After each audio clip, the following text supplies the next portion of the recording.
राजा दक्ष विष्णु भगवान के बहुत बड़े भक्त थे। उनके लिए शिवजी भगवान ही नहीं थे।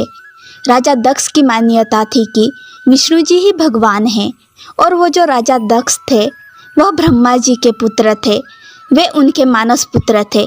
उनकी बेटी थी, उसका नाम सती था और उनको प्रेम हो गया था एक अघोरी से।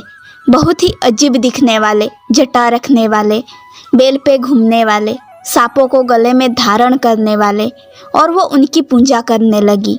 जब राजा दक्ष को पता चला भूत पिशाच सब चीज़ों के साथ रहने वाले, यह सब राजा दक्ष को पता चला तो उन्होंने कहा ये नहीं हो सकता, मैं अपनी बेटी उसे नहीं दे सकता।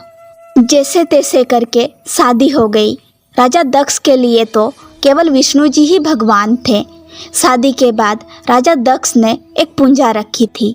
उसमें सभी देवताओं को बुलाया गया पर शिवजी को नहीं बुलाया गया था। फिर भी सती जा रही थी। सती शिवजी से बोली आप भी चलिए। शिवजी बोले मुझे बुलाया नहीं गया है, मैं नहीं आ सकता। फिर भी सती जिद करने लगी कि आपको आना है, आप मेरे पति हैं, आपको आना है। अपनी पत्नी का मन रखने के लिए शिवजी बोले मैं आ जाऊंगा। जब शिवजी वहां पहुंचे तो राजा दक्ष ने बहुत अपमान किया, तिरस्कार किया। वो उसका इतना अपमान करने लगे कि सती सुन ही नहीं पाई। तो सती ने आत्मदेह कर लिया। उनके जलते हुए पार्थिव शरीर को लेकर शिवजी पूरी पृथ्वी का भ्रमण करने लगे और उनके शरीर का अलग अलग अंग जल के अलग अलग जगह पर गिरा। माता सती के शरीर के हिस्से धरती पर जहाँ गिरे वहाँ एक शक्तिपीठ की स्थापना हुई। ऐसे कुल 51 शक्तिपीठों का निर्माण हुआ। जब ये सब हो गया उसके बाद बड़े वियोग में चले गए शिवजी। तब उन्होंने मन बना लिया कि अब मुझे शादी नहीं करनी है। बहुत सालों बाद सती का पुनर्जन्म हुआ और वो थी पार्वती, और पार्वती को उसी शिवजी से प्रेम हो गया। लेकिन शिवजी अभी भी माता सती के विरह में थे। मुझे तो शादी करनी ही नहीं, मैं ध्यान करूँगा और वैसे ही रहूँगा जैसे मैं हूँ।